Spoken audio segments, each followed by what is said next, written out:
Deepi Thapaliya.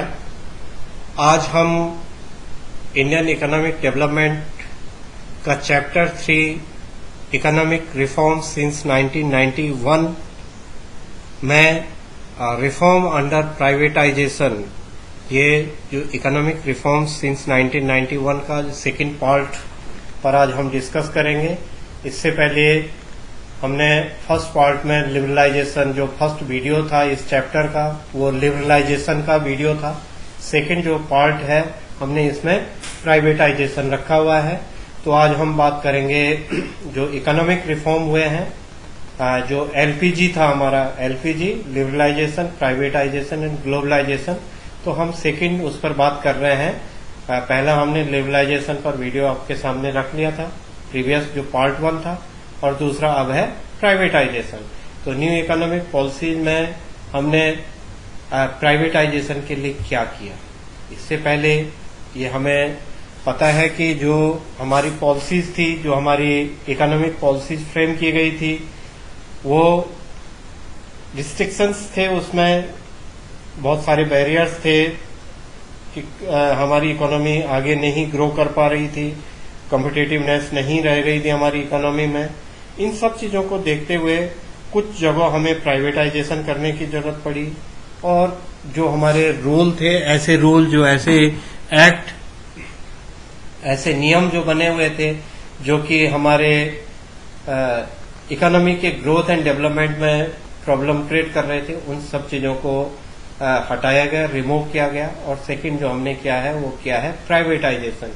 Privatisation के लिए फिर से क्या पूछा जा सकता है, इसमें मीनिंग पूछी जा सकती प्राइवेटाइजेशन की, और प्राइवेटाइजेशन के कैसे इम्प्लीमेंट हुआ उस चीज के बारे में पूछा जा सकता है बोर्ड एग्जाम में।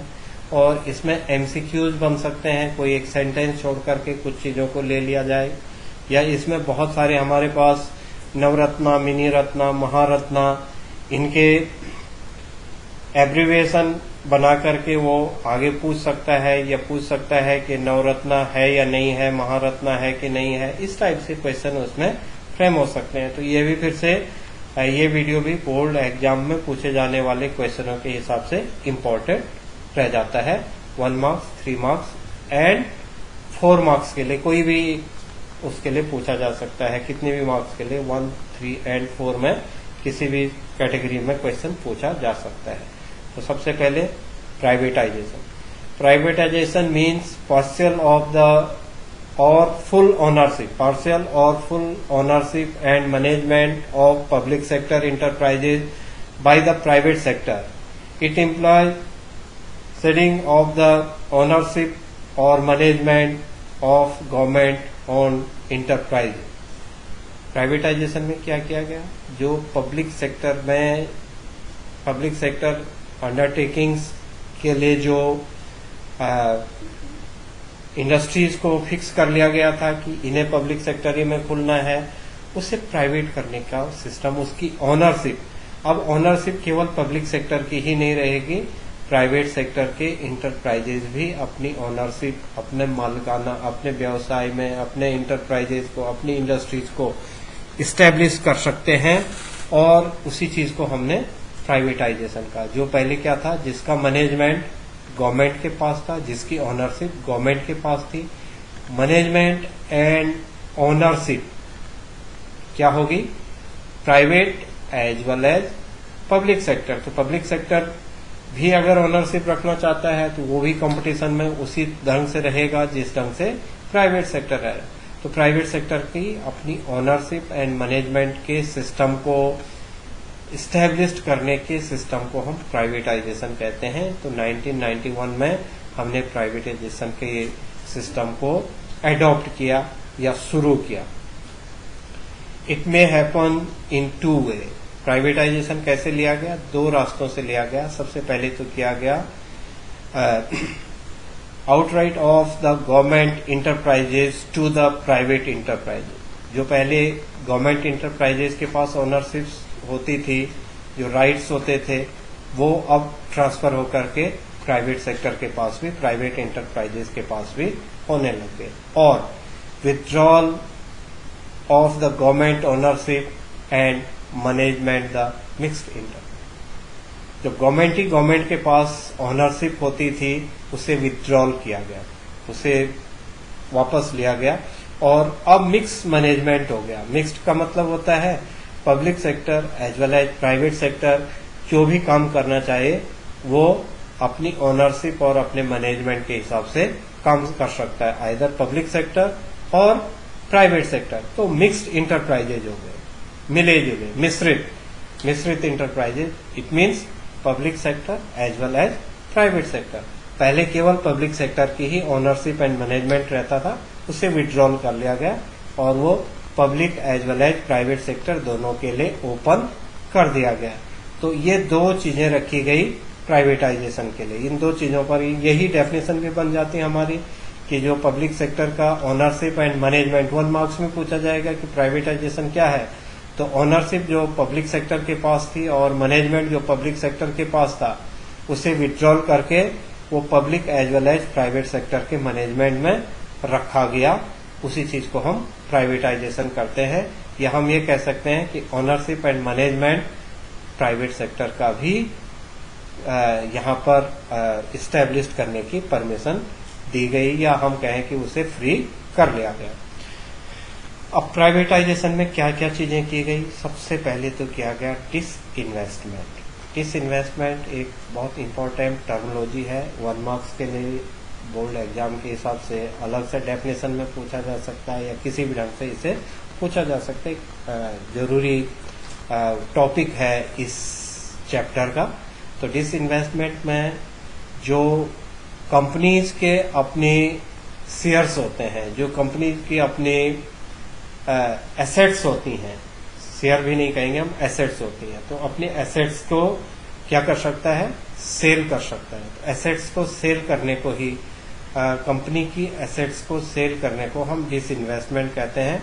तो जो पब्लिक सेक्टर की जो अपनी प्रॉपर्टी थी, पब्लिक सेक्टर की जो अपनी ओनरशिप थी, जो उसका उस पर मैनेजमेंट था, उसको सेल करना, उसकी इक्विटीज को, पब्लिक सेक्टर इंटरप्राइजेज की इक्विटी को लोगों में बेचना या डिसइन्वेस्टमेंट करना या कंपनीज के लिए बेच देना, या जो उसकी इक्विटी शेयर हैं वो दूसरे भी उसे परचेज कर सकें। तो इक्विटी शेयर्स को, इक्विटीज को सेल करने को ही हम क्या कहते हैं? डिसइन्वेस्टमेंट कहते हैं। पब्लिक सेक्टर, आपको पहले के वीडियोज में भी ये डिस्कस कर रखा है कि पब्लिक सेक्टर की जो परफॉर्मेंस थी वो 1991 तक बहुत खराब होने लग गई थी, और ऐसे पब्लिक सेक्टर इंडस्ट्रीज थी कि जो कि धीरे धीरे अपनी परफॉर्मेंस और प्रोडक्शन के कारण बंद होने की कगार पर थी। ऐसे इंडस्ट्रीज को, ऐसे जो इंडस्ट्रीज हैं जिनके पास की पेमेंट ज्यादा करना पड़ रहा था और उनमें जो प्रोडक्शन हो रहा था उससे कम हो रहा था। इसका मतलब है कि जो वहाँ एम्प्लॉय काम कर रहे थे, जो रॉ मटेरियल उनमें लगता था, उसमें ज्यादा एक्सपेंडिचर हो रहा था और उससे जो गेन हो रहा था वो कम हो रहा था। ऐसी सभी इंडस्ट्रीज को 1991 में डिसइन्वेस्टमेंट करने की बात कही गई कि ऐसे पब्लिक सेक्टर अंडरटेकिंग को डिसइन्वेस्ट किया जाए। डिसइन्वेस्ट का मतलब होता है उनकी इक्विटी को सेल कर लिया जाए। तो इक्विटी सेल करने की बात उसमें कही गई, उनके जो कुछ इक्विटीज हैं जिससे कि उनका जो फाइनेंशियल लॉस हो रहा है उस फाइनेंशियल लॉस को एक फाइनेंशियल डिसिप्लिन में और एक मॉडर्नाइज वे में उसे इस्टेब्लिश किया जाए। Disinvestment means privatisation of the public sector enterprises by selling of part of the equity of public sector enterprises to the public. जो पब्लिक सेक्टर इंटरप्राइजेज के पास जो इक्विटीज थी उसे सेल करके पब्लिक के लिए सेल करने की बात कही गई, is known as disinvestment. The purpose of the sale according to the government was mainly to improve financial discipline and modernisation. तो फाइनेंशियल डिसिप्लिन के लिए और मॉडर्नाइजेशन के लिए मैंने जैसे आपको बताया कि इंडस्ट्रीज, पब्लिक सेक्टर इंडस्ट्री जो थी उनकी इकोनॉमिक कंडीशन लगातार घटती जा रही थी क्योंकि उनका प्रोडक्शन, क्वालिटी प्रोडक्शन नहीं था, अब प्रोडक्शन भी कम हो रहा था।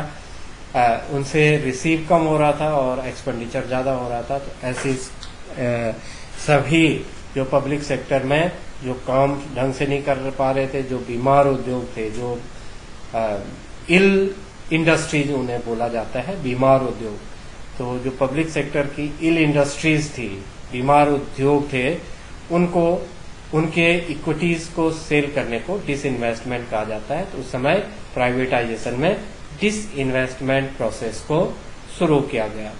फिर जरूरत क्या थी हमें private, why we need for privatisation, need for privatisation, क्यों हमें प्राइवेटाइजेशन की जरूरत पड़ी, इन्हीं चीजों पर अभी से डिस्कस कर ही रहे थे हम।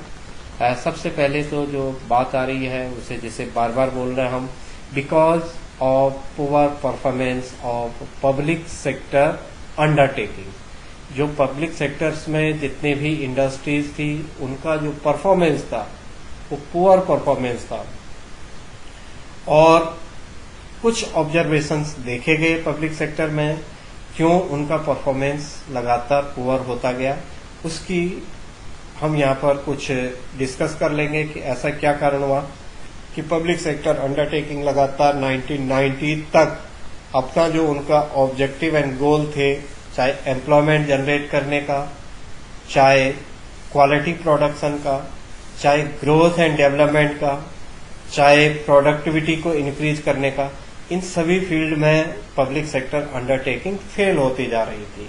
कारण क्या था? की role to the public sector during the second 5 year plan. जो सेकेंड 5 ईयर प्लान हमारा 1956 में शुरू हुआ, first 5 year plan 1951 to 1956 31 March तक चला, और वो हमने एग्रीकल्चर के लिए रखा था। फर्स्ट 5 ईयर प्लान की जो ज्यादातर प्लानिंग थी, जो मेन ऑब्जेक्टिव था, वो एग्रीकल्चर सेक्टर में सेल्फ सफिशिएंट का टारगेट था।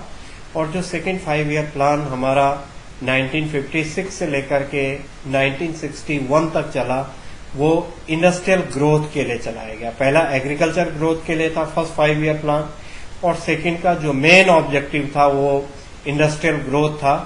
तो पब्लिक सेक्टर को इम्पोर्टेंट रोल दिया गया 1956 में सेकेंड इकोनॉमिक जो हमारी 5 ईयर प्लान तैयार हुआ उसमें। और उस समय जो रूल बनाया गया वो हमने आपको जो चैप्टर नंबर 2 इंडस्ट्रियल पॉलिसीज थी 1990 तक, 1950 टू 1990, उस वीडियो में आईपीआर 1956 को डिटेल से समझा रखा है। यहाँ पर बहुत शॉर्ट में बता देता हूँ मैं।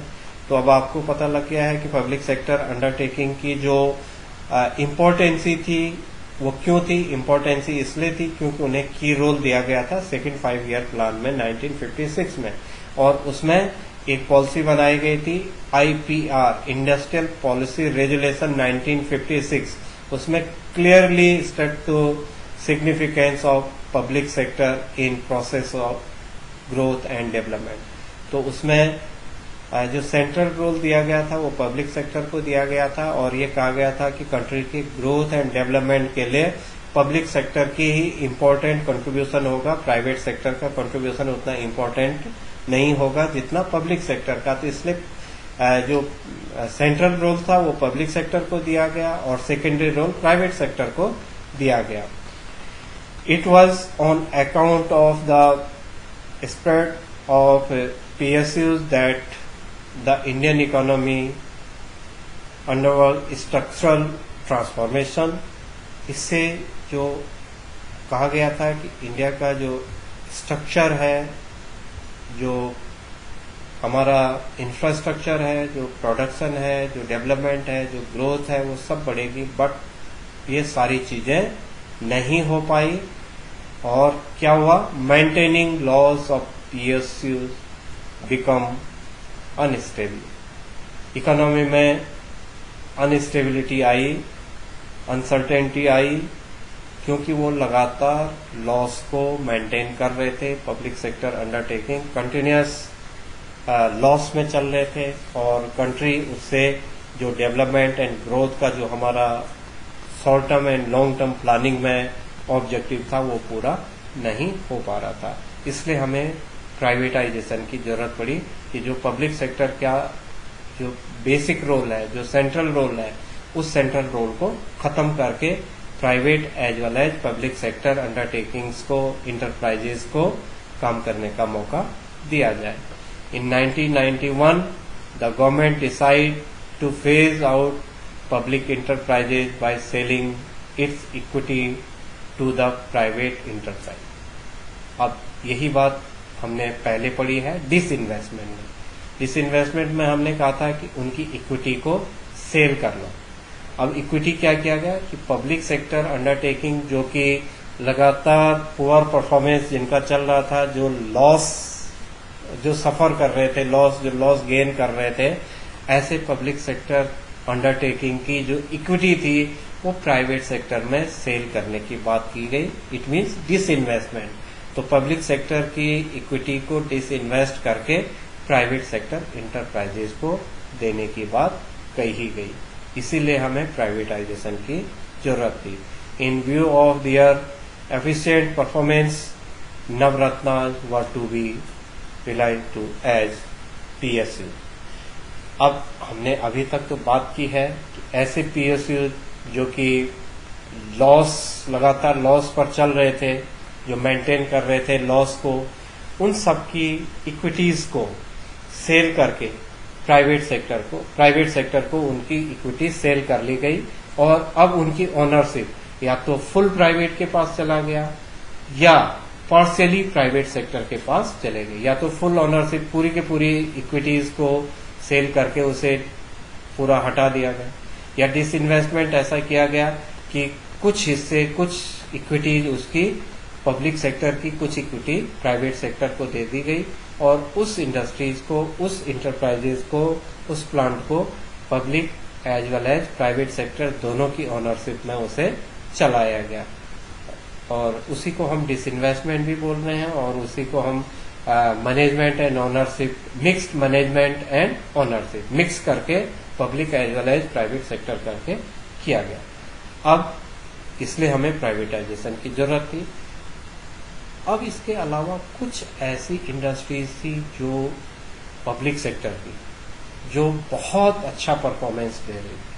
कुछ तो ऐसी थी जो परफॉर्मेंस नहीं दे रही थी, कुछ अच्छा परफॉर्मेंस दे रही थी। In view of their efficient performance Navratna were to be, तो नवरत्ना बनाए गए। 9 ज्वेल्स, नवरत्ना मीन्स 9 ज्वेल्स, ऐसे 9 रत्न जो देश के काम आए। तो ऐसे 9 रत्न माने ऐसे पब्लिक सेक्टर में जो लगातार अच्छी परफॉर्मेंस देंगे, उनको जो प्रॉफिट मेकिंग, जो देश में सबसे ज्यादा 9 प्रॉफिट मेकिंग कंपनीज होंगी, उनको नवरत्ना अवार्ड किया गया। नवरत्ना के नाम से उन्हें जाना गया। तो ऐसे करके हमने जो अच्छे परफॉर्मेंस दे रहे थे उन्हें नवरत्ना, जिनका प्रॉफिट ज्यादा था उन्हें नवरत्ना में कन्वर्ट कर लिया गया। और जिनकी परफॉर्मेंस अच्छी नहीं थी, जो लॉस मेंटेन कर रहे थे, उनको डिसइन्वेस्ट कर लिया। अब नवरत्ना 1 मार्क्स में पूछा जा सकता है कि नवरत्ना में इन सब के बारे में पूछा जा सकता है, चाहे फुल फॉर्म पूछ ले, चाहे वो बोलेगा कि जैसे IOC, इंडियन ऑयल कॉर्पोरेशन, तो मान लो कि उसने 4 ऑप्शन दे दिए IOC के, एक कोई ऑप्शन इंडियन ऑयल कॉर्पोरेशन दे दिया और 3 इसी से मिलते जुलते दूसरे दे दिए और बोल दिया कि IOC स्टैंड फॉर, तो तब आपको इसका full form Indian Oil Corporation है Bharat Petroleum Limited, BPCL, Bharat Petroleum Corporation Limited. फिर है ONGC, Oil and Natural Gas Corporation. फिर है SAIL Steel Authority of India. फिर BHEL, Bharat Heavy Electric Limited. फिर है IPCL, Indian Petroleum Corporation Limited. फिर है HPCL, इससे पहले HPCL का मतलब होता है हिंदुस्तान पेट्रोलियम लिमिटेड। इससे पहले है BSNL, Videsh Sanchar Nigam limited, BSNL, Videsh Sanchar Nigam Limited. फिर NTPC, National Thermal Power Corporation. ये 9 ज्वेल्स हैं। Navratna refer to 9 such a profit making companies. These 9 industries, ये दो जो ये 9 इंडस्ट्रीज थी उस समय 1991 में, ये सब प्रॉफिट मेकिंग इंडस्ट्रीज थी। ये 9 ये ज्यादा प्रॉफिट दे रही थी, इसलिए इन्हें नवरत्ना के नाम से अवार्ड किया गया। तो ये नवरत्ना थे। बाद में इसी चीज को जो ज्यादा प्रॉफिट देने लगी, ये हुआ कि अब केवल यही 9 कंपनियां ही 9 ही ऐसे इंटरप्राइजेज रहे जिनको कि हम नवरत्ना में रखें। इसे लंबे समय तक ऐसा संभव नहीं था। इसके अलावा भी बहुत सारे ऐसे पब्लिक सेक्टर अंडरटेकिंग थे जो कि प्रॉफिट मेकिंग कर रहे थे, प्रॉफिट गेन कर रहे थे। तो ऐसे में 2009 में एक नई स्कीम बनाई गई। In 2009 the government also decide to Maharatna status. इसमें जो सबसे ज्यादा प्रॉफिट दे रहे हैं, नवरत्ना में भी जो ज्यादा प्रॉफिट दे रहे हैं, उन्हें किस में ले लिया? महारत्ना में ले लिया। तो नवरत्ना में जो प्रॉफिट दे रहे हैं उनको ले लिया, और जो बहुत ज्यादा प्रॉफिट दे रहे हैं उन्हें महारत्ना में ले लिया। तो नवरत्ना को हमने इनिशियली जब शुरू किया था 1991 के जो इकोनॉमिक रिफॉर्म्स थे, उसमें जो प्रॉफिट मेकिंग कंपनीज थी उन्हें नवरत्ना अवार्ड किया गया, नवरत्ना के नाम से जाना गया। और 2009 आते आते बहुत सारी ऐसे पब्लिक सेक्टर की इंडस्ट्रीज आने लग गई जो कि ज्यादा प्रॉफिट गेन कर रही थी। तो उन सभी इंडस्ट्रीज को फिर जो हाईएस्ट प्रॉफिट गेन कर रही थी उनको महारत्ना के रूप में अवार्ड किया गया। महारत्ना उन्हें रखा गया 2009 में। तो अब इसमें कौन से रखा गया? CIL कोल इंडिया लिमिटेड, दूसरा IOC Indian oil corporation limited, third पर NTPC, ये महारत्ना भी था। NTPC में अभी हमने महारत्ना पढ़ा था, तो महारत्ना से ये नवरत्ना पढ़ा था, नवरत्ना से NTPC किस में आ गया? महारत्ना में आ गया। NTPC को हमने कहा था नेशनल थर्मल पावर कॉरपोरेशन। फिर ONGC 1991 में नवरत्ना रखा गया था। इसका प्रॉफिट ज्यादा हुआ, बहुत ज्यादा प्रॉफिट इसने और गेन किया, और 2009 में ONGC को नवरत्ना से और ऊपर रख करके महारत्ना के रूप में इसे महारत्न बना दिया, Oil and Natural Gas Corporation. उसके बाद SAIL Steel Authority India Limited, ये also Navratna awarded in 1991 and improve profit and gain more profit awarded 2009 as a Maharatna। तो SAIL Steel Authority India Limited है। फिर BHEL, ये BHEL भी पहले से ही नवरत्ना में 1991 में हमने इसे नवरत्ना में रखा था। Bharat heavy electrical limited BHEL। फिर यहाँ पर एक नया है, ये नवरत्ना में नहीं पढ़ा हमने, वो है गैल। गैल का मतलब होता है gas authority of India limited, गैल। तो गैल ये महारत्ना है, ये नवरत्ना में नहीं आया था, तो ये सीधे महारत्ना में आया। अगला जो है वो है BPCL। BPCL Bharat petroleum corporation limited, BPCL। ये BPCL रखा गया। ये हमारे 8 यहाँ पर जो लिखे हुए हैं ये महारत्ना आ गए। तो इनमें से कुछ तो नवरत्ना से अपने को प्रमोट करके महारत्ना में आए, और कुछ का प्रॉफिट नवरत्ना से ज्यादा रहा। जो नवरत्ना थे उनसे ज्यादा प्रॉफिट जिनने कमाया वो सीधे के सीधे किसमें आ गए? सीधे महारत्ना में आ गए। जैसे CIL है, IOC है, ये डायरेक्ट, और गैल ये नवरत्ना में नहीं थे, सीधे के सीधे कहाँ आए? महारत्ना में आए। फिर उसके बाद ये देखा गया कि कुछ ऐसी इंडस्ट्रीज हैं जो प्रॉफिट मेक कर रही हैं और जो नवरत्ना में भी नहीं है, महारत्ना में भी नहीं है, बट कंटिन्यूअस वो प्रॉफिट गेन कर रही हैं। Public sector undertaking continuous profit gain कर रही हैं। ऐसी इंडस्ट्रीज को मिनी रत्ना के नाम से जाना जाने लगा। अब 3 कैटेगरी में रखा गया। 1991 में जो प्रॉफिट मेकिंग, जो देश की सबसे ज्यादा पब्लिक सेक्टर की सबसे बड़ी प्रॉफिट गेन करने वाली 9 कंपनियां थी, 9 इंडस्ट्री थी, उनको हमने नवरत्ना में रखा। बाद में बहुत सारी और कंपनियां आई, क्योंकि नवरत्ना में 9 ही रखे गए। 9 ज्वेल्स जो नवरत्ना के थे, जो 9 जो ऐसे वो रखे गए थे, ये किंग विक्रमादित्य के दरबार में 9 कवि हुआ करते थे, 9 जानकार हुआ करते थे, और उनका जो कोर्ट ऑफ किंग बोला जाता था उसे, नवरत्ना जो होते उनके 9 जो थे वो कोर्ट ऑफ किंग थे विक्रमादित्य के दरबार में, उसी से नवरत्न शब्द बना। 9 जो 9 विक्रमादित्य के दरबार में जो ऐसा कोर्ट था, जो उनकी अपनी ऐसी एक कैबिनेट थी, समझ लो आज के हिसाब से उसे कैबिनेट हो जाएगा, तो 9 सबसे जानकार लोगों की कैबिनेट, उसे नवरत्न के नाम से विक्रमादित्य के टाइम पर हमारे इतिहास में मिलता है। इसी चीज से हमने इंस्पायर होकर के नवरत्ना शब्द दिया था 1991 में। तो उसमें 9 ज्वेल्स ही रहेंगे, 9 हीरे रहेंगे, 9 ही ऐसे हमारे पास रहेंगे। तो अब यह था कि 9 से ज्यादा लोग ऐसे 9 से ज्यादा ऐसे इंटरप्राइजेज थे पब्लिक सेक्टर अंडरटेकिंग जो कि प्रॉफिट गेन कर रहे थे, तो फिर महारत्ना बनाना पड़ा। महारत्ना के बाद भी अब जो हाईएस्ट प्रॉफिट गेन कर रहे हैं उन्हें महारत्ना में रख लिया गया, उससे कम जो गेन कर रहे हैं वो नवरत्ना में रख लिया। लेकिन जो कंटिन्यूअस प्रॉफिट गेन कर रहे हैं, ऐसे 75 पब्लिक सेक्टर अंडरटेकिंग को मिनी रत्ना के नाम से अवार्ड किया गया, तो वो मिनी रत्ना बनाए गए। तो ये हमारा प्राइवेटाइजेशन में पब्लिक सेक्टर अंडरटेकिंग का था। तो 2 चीजें अब हमारे यहाँ पर सामने आई कि हमने क्या किया।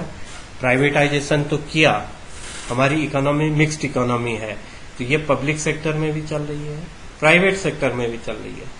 पब्लिक सेक्टर के जो प्रॉफिट मेकिंग, जितने भी public sector undertaking profit making थी, उन्हें हमने नवरत्ना, महारत्ना एंड मिनी रत्ना में कैटेगराइज करके पब्लिक सेक्टर में रखा।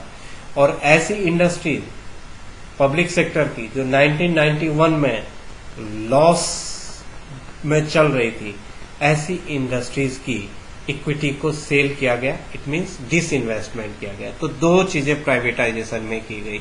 एक तो ये की गई कि जिनकी परफॉर्मेंस पुअर थी, जो लॉस कंटिन्यूअस लॉस गेन कर रहे थे, उनका डिसइन्वेस्टमेंट किया गया, उनकी इक्विटी शेयर प्राइवेट सेक्टर में सेल कर दी गई। और जो प्रॉफिट मेकिंग थी, उन्हें अवार्ड किया गया नवरत्ना, मिनी रत्ना एंड महारत्ना।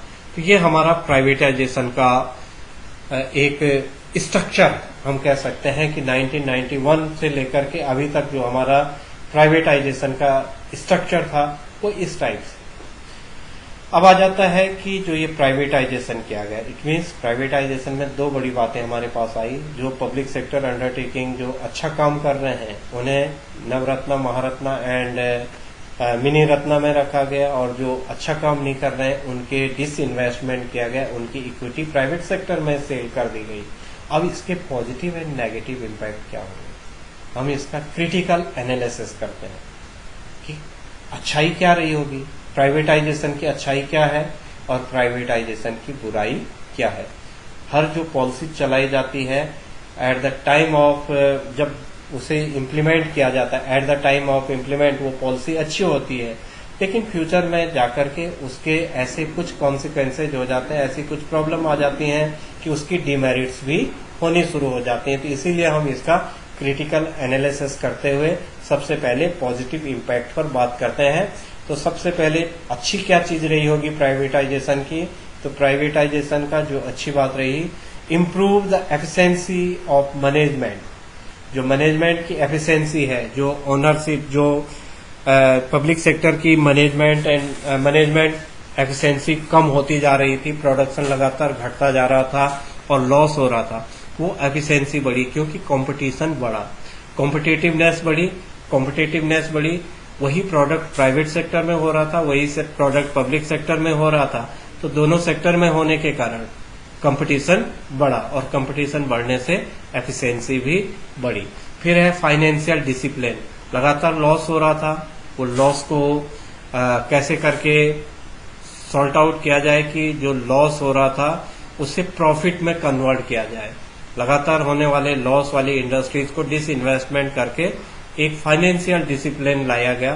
तो प्राइवेटाइजेशन से एक तो मैनेजमेंट एफिशिएंट हुआ, एक फाइनेंशियल डिसिप्लिन रहा, लॉस जितने भी लॉस में चल रही है इंडस्ट्री उनको डिसइन्वेस्टमेंट कर लिया, और जो प्रॉफिट गेन कर रही हैं उन्हें नवरत्ना, महारत्ना, मिनी रत्ना से अवॉर्ड करके एक फाइनेंशियल जो इंडस्ट्रियल सेक्टर का फाइनेंशियल डिसिप्लिन है उसे इस्टेब्लिश किया गया। फिर है रिडक्शन ऑफ डेफिसिट, हमारे यहाँ पर लगातार डेफिसिट बढ़ता जा रहा था, जो हमारा बजट डेफिसिट है वो लगातार जीडीपी के 6-7-8% तक डेफिसिट जा रहा था। तो लगातार जो डेफिसिट इंक्रीज होता जा रहा था उसमें कमी आई, वो लगातार कंट्रोल होता गया। तो डेफिसिट को भी रिड्यूस किया गया प्राइवेटाइजेशन से। और फिर कॉम्पिटेटिवनेस बढ़ी, जो कंपनीज हैं, जो प्रोडक्शन है वो कॉम्पिटेटिवनेस बढ़ी, और जब प्रोडक्शन में कॉम्पिटेटिवनेस बढ़ेगी तो प्रोडक्शन भी बढ़ेगा और उसकी क्वालिटी भी इम्प्रूव होगी। उसके अलावा increase in foreign direct investment, FDI भी भारत में आने लगा। तो प्राइवेटाइजेशन से एफडीआई भारत में आया, कॉम्पिटेटिवनेस बढ़ी, जो हमारा डेफिसिट बढ़ता जा रहा था लगातार, मेंटेनिंग इंक्रीजिंग द डेफिसिट, लगातार 1990 तक हमारा फिजिकल डेफिसिट बढ़ता जा रहा था। बजट घाटा, जो राजकोषीय घाटा, fiscal deficit as well as budget deficit, पूरा बजट डेफिसिट लगातार होता जा रहा था। डेफिसिट को बहुत डिटेल से हम मैक्रो इकोनॉमिक्स में पढ़ते हैं गवर्नमेंट बजट वाले चैप्टर में। यहाँ पर हम इतना ही हमारे लिए काफी है कि जो डेफिसिट हो रहा था, जो घाटा हो रहा था, उसे भी कंट्रोल किया गया। लगातार 1990 तक जो देश बजट डेफिसिट पर चल रहा था, वो बजट डेफिसिट एक डिसिप्लिन में आया और बजट डेफिसिट लगातार रिड्यूस होने लगा। फाइनेंशियल डिसिप्लिन में भी हम रहे। ये तो थे हमारे सारे जो हमने अच्छाई थी प्राइवेटाइजेशन की, जो अच्छी बातें थी वो सारी रही। लेकिन इसकी कुछ बुरी बातें भी थी प्राइवेटाइजेशन की। अच्छी चीजों के साथ साथ इसके कुछ ऐसे भी इम्पैक्ट रहे हैं जिससे कि Indian economy as well as Indian society पर बहुत अच्छे रिजल्ट नहीं रहे। और वो सारी चीजें क्या थी? सबसे पहला था नेग्लेक्ट ऑफ सोशल इंटरेस्ट। जो सोशल इंटरेस्ट था पब्लिक सेक्टर में, पब्लिक सेक्टर अंडरटेकिंग इसीलिए डेवलप की गई थी आफ्टर इंडिपेंडेंस कि सभी लोगों को न्याय मिले। इसमें जो बैकवर्ड है, पुअर हैं, जो बैकवर्ड क्लासेज हैं, जो इकोनॉमिक वीकर सेक्शन है, उन सबको काम दिया जाए, उन सबको रोजगार दिया जाए। ये था जो पब्लिक सेक्टर अंडरटेकिंग है। लेकिन प्राइवेट सेक्टर में, क्योंकि प्राइवेट सेक्टर कंपटीशन बढ़ाता है, प्रॉफिट के लिए काम करता है, केवल उन प्रोडक्ट को करता है, उन्हीं प्रोडक्ट्स को तैयार करता है जिनसे उन्हें प्रॉफिट गेन हो। वो सोशल वेलफेयर की, सोशल जस्टिस के लिए कोई भी काम प्राइवेट सेक्टर करने के लिए तैयार नहीं रहता। मान लो कि जो चीज सस्ती होती हैं, उन चीजों को जिनमें प्रॉफिट गेन नहीं होगा, उन चीजों को कभी भी प्राइवेट सेक्टर तैयार नहीं होगा उस एरिया में काम करने के लिए। जबकि पब्लिक सेक्टर था तो पब्लिक सेक्टर सोशल इंटरेस्ट को लेकर के काम करता था कि किन प्रोडक्ट को किया जाए, चाहे उसमें प्रॉफिट हो रहा है या लॉस हो रहा है, लेकिन जो पब्लिक के लिए, जो सोसाइटी के लिए जो जरूरी थे, उन सारे प्रोडक्ट को करने के लिए तैयार था। Second, highly priced goods. हमने कहा था कि न्यू इकोनॉमिक पॉलिसी इसलिए अपनाई गई 1991 में क्योंकि उस समय इन्फ्लेशन बढ़ रहा था, प्राइस लगातार बढ़ रहे थे और उनको कंट्रोल करने के लिए न्यू इकोनॉमिक पॉलिसी अपनाई गई। लेकिन प्राइवेटाइजेशन के कारण हाईली प्राइस्ड गुड्स, जो गुड्स की प्राइस जो डिसाइड होने लगी वो फ्लेक्सिबल एक्सचेंज रेट से डिसाइड होने लगी, market force, demand and supply, इनके बेस पर प्राइस डिसाइड होने लगी, मार्केट में प्राइस डिसाइड होने लगी। और जब मार्केट फोर्स प्राइस डिसाइड कर रहे थे तो अगर हमारी करेंसी की वैल्यू ज्यादा नहीं होगी तो ऑब्वियसली हमारी प्राइस क्या होंगी, ज्यादा होंगी। तो हमें अगर करेंसी की वैल्यू को हम एप्रिशिएट नहीं कर पाए तो प्रोडक्ट की कीमतें लगातार क्या हो जाएंगी, बढ़ती जाएंगी। यही कारण है कि फ्लेक्सिबल एक्सचेंज रेट अपनाया गया, market force, demand and supply ने प्राइस को डिटरमाइन किया और उसके कारण ये लगातार क्या होता गया, लगातार हमारे पास प्राइस बढ़ते ही गए, जिसके लिए हमने प्राइस कम करने के लिए इस पॉलिसी को अपनाया था, वो सक्सेस नहीं रही। फिर है मोनोपोली कंट्रोल। अब मोनोपोली कंट्रोल पहले पब्लिक सेक्टर अंडरटेकिंग का था।